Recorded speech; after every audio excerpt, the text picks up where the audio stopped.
Good evening, I'm Joe Torres. Sandra is off tonight. We begin with the release of more hostages previously held by Hamas. Thousands of people carrying Israeli flags cheered on the return of the hostages released from captivity today.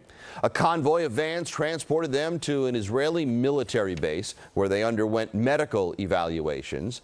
The former hostages are now in the process of flying to hospitals where they will be reunited with their family members.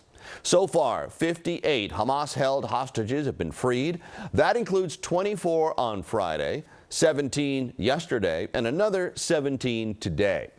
Of the hostages released today, the first American in this four-day truce, a 4-year-old girl, Abigail Edan. Eyewitness News reporter Lucy Yang is in the newsroom tonight with more on the little girl and all of the freed hostages. Lucy. Well, Joe, it is a delicate international dance between two sides at war. But somehow hostages have been freed, supplies have crossed the border, and even Palestinian prisoners have been released. All this as both sides honor a fragile ceasefire.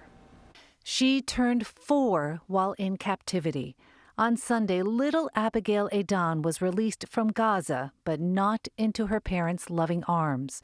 They were both killed during the attack 50 days ago. What she endured is unthinkable. She's now safely in Israel, and we continue to press and expect for additional Americans will be released as well. The youngest American-Israeli hostage has a long journey ahead. She and 16 other victims were escorted to freedom as part of a ceasefire agreement. On Saturday, 17 were let go. On Friday, 24. For this father, it has been a living nightmare. First, he thought his 9-year-old daughter was killed. When he learned she had been taken captive, he was tortured by fears of what they might do to his child. We'll get you home. He spoke with ABC News before the emotional reunion was a reality. Never let you out of our sights again.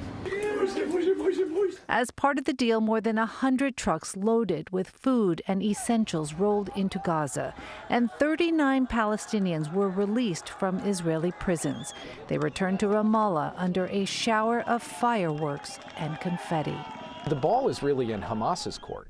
If Hamas wants to see an extension of the pause in fighting, it can continue to release hostages.